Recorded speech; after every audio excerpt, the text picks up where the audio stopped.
intensos, dos jornadas, la prueba de salto de práctica, un atleta que está en un grandísimo estado de forma, el roqueo, los otros tipos duros del mismo galego, Sergio Bellería, tratando de ser el segundo lugar en la historia en superar los 5 metros.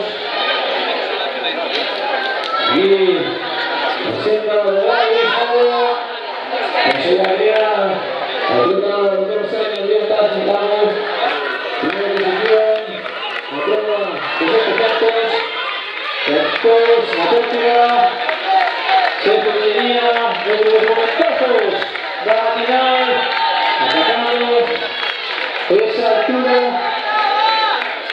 sobre 5 metros.